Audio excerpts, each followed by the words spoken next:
crafters! Welcome back to my channel Because I'm Crafty. My name is Katelyn and today I'm going to go through some threading tips for an industrial straight stitch machine. So unfortunately I still have to do some little bit of renovations to this machine. The bobbin winder I have to still attach to the side because the one on top is actually broken, so there is a tabletop one that I still have to attach. So I'm not going to be going through a bobbin winding session today. But I will show that in another video soon. But I'm going to show you how to thread the top and how to actually put the bobbin in and get it running. So the first step when threading an industrial machine is to make sure that you put your thread on the thread holders at the back, and there's a little spot that it will attach at the top.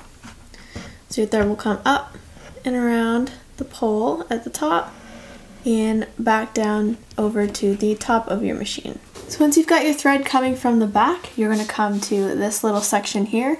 This piece is for winding your bobbin if it's on the top of your machine. If it's on the side of your machine, there's a different tension disc that you can put your thread through. So to thread the actual machine, we've got these 3 holes here, and we want to go from the back to the front through the hole that's closest to your thread. And then we're going to go back to front from that 3rd hole over. So you're skipping that middle one. Then we're coming over to this hole section here. So we're going to go from the top, go through that top hole, and then go through the bottom hole. Just like that. Now we've got a hook here before our tension disc, so we want to go through this hook. Like so. So zooming into our tension discs here, we are through this top hook. We want to go through the center of these discs. So if you were to put your finger there, you could open them up. You're going to pull your thread through that. Now there's also this very tiny metal piece. It's just a tiny little wire. You want to have your thread come up and around that wire so that as it's sewing, it's getting pulled up and down. So you're going through your tension discs around that hook and back down. There's another hook right here that you just go underneath. There's no hole or anything that you have to go around it. Now we're going to go back up to our take-up lever. So you can see our take-up lever right here, and there's a hole through it, so we want to go through our hole. Just like that. And then there's another hook down here. It's like a little loop. And you want to put your thread through the loop like that, so it gets through the center. So now there's usually another couple holes or hooks that you can put your thread through before the needle. So I've got a hook right here, like that, and then I have another hook right above my needle. There's usually a hole there though, but this one doesn't have that feature. Now I do have my finger guard on,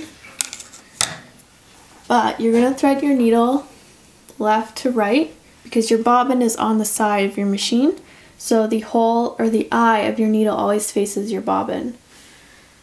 So I'm just going to turn my wheel so that my needle is down a bit lower for me, so it's out of the way of the finger guard. And there we go. So I want to make sure the thread goes behind it and then through the center of our foot and towards the back. So if you can see that a little more closely, my thread is coming down this side of the needle through the hole, going this way, and coming out on this side. So I'm just going to follow the thread from its original placement here, on the spool, up and over the tower, back down towards our machine again, through the loops, over our next loops, and down, through our tension discs in the center, around and through this lever, and then back down and up through our take-up lever right there. And as it comes down, we go through a hook, another hook, and then right through our needle. Now our bobbin is a bit of another situation, so we open this flap here, and you reach underneath, and our bobbin casing is under here.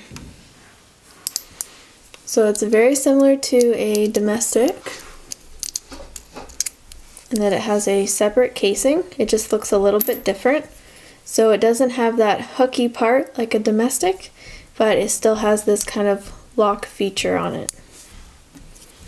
So you take your bobbin, you're putting it in the same way you would a regular machine that has a casing, turning clockwise, down through this slit here, and then you pull it down and lock it through this hole.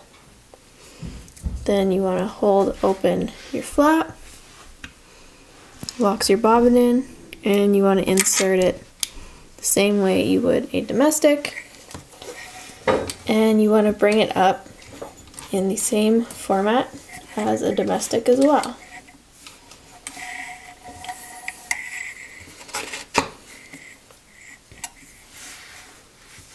There you go. So some other features on this machine is there's still a lever at the back to lift the foot up and down, just like so, just like you would on a domestic. But there's also a knee pedal that's down below the table, so you use your knee to push it open. So down here you can see the knee pedal right here, and as you're sewing you can just push on it with the side of your leg because you're already using that leg to push the pedal. So it's just like so. And then up top, it lifts your foot up and down. So it's a little bit faster than reaching towards the back to lift up your foot. Another feature similar to a domestic is your reverse. So there's a little lever right here. And on mine, there's a dial here for my stitch length. So sometimes they're in different places on different machines. Sometimes there's a dial up here for it. Just kind of depends which make you have, if it's a Juki or Singer or Reliable. There are other brands as well, but that is how mine looks. And then you've got your regular wheel on the side with your belt. So normally in a domestic machine that is all enclosed so you don't see the belt. This one also has a bobbin winder on top, just like a domestic. This one is the pole has actually been broken, so it is not working. And I will be attaching a side bobbin winder to this table. I just have to screw it in. So I will do a separate video about that, but it's basically supposed to go right here, and there's a wheel that gets engaged so that it's up against the belt. So when you press the pedal and it makes it spin, it makes that wheel spin on the bobbin winder, which in then turn makes your bobbin turn, and when you have it threaded, it'll make the thread go onto the bobbin. So that's how that works on the side. So with this pedal, you just push it down with your foot, up and down as you go. It's a pretty big pedal compared to a domestic machine, and you can adjust its placement. I need to push these screw bolts over a bit, but you can adjust it depending on where you sit.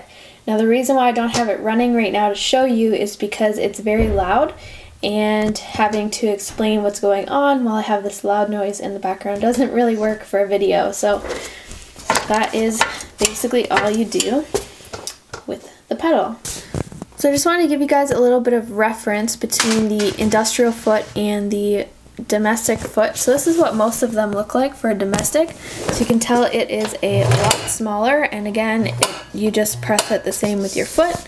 The only thing I do find with a domestic is that they often move on you if you don't have something underneath to stop it. So I'm actually going to be getting some kind of grippy fabric to put underneath that, because as I'm sewing it ends up way underneath the table and I can't reach it anymore. It ends up way back here and then I can't press it. So that's definitely something different compared to an industrial, where it's much bigger, it's in place, it's not going to move on you, and you have a lot more control with your foot. So it's kind of like driving a car in a way, but it's definitely something to get used to because each machine has a different power in the pedal. Another example here is my serger pedal. Again, it's a lot smaller than my industrial.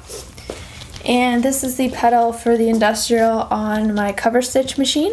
And instead of having a knee pedal, they have a separate pedal for lifting up the foot, and it's attached to a chain, which makes that feature work. So that's how that one looks there.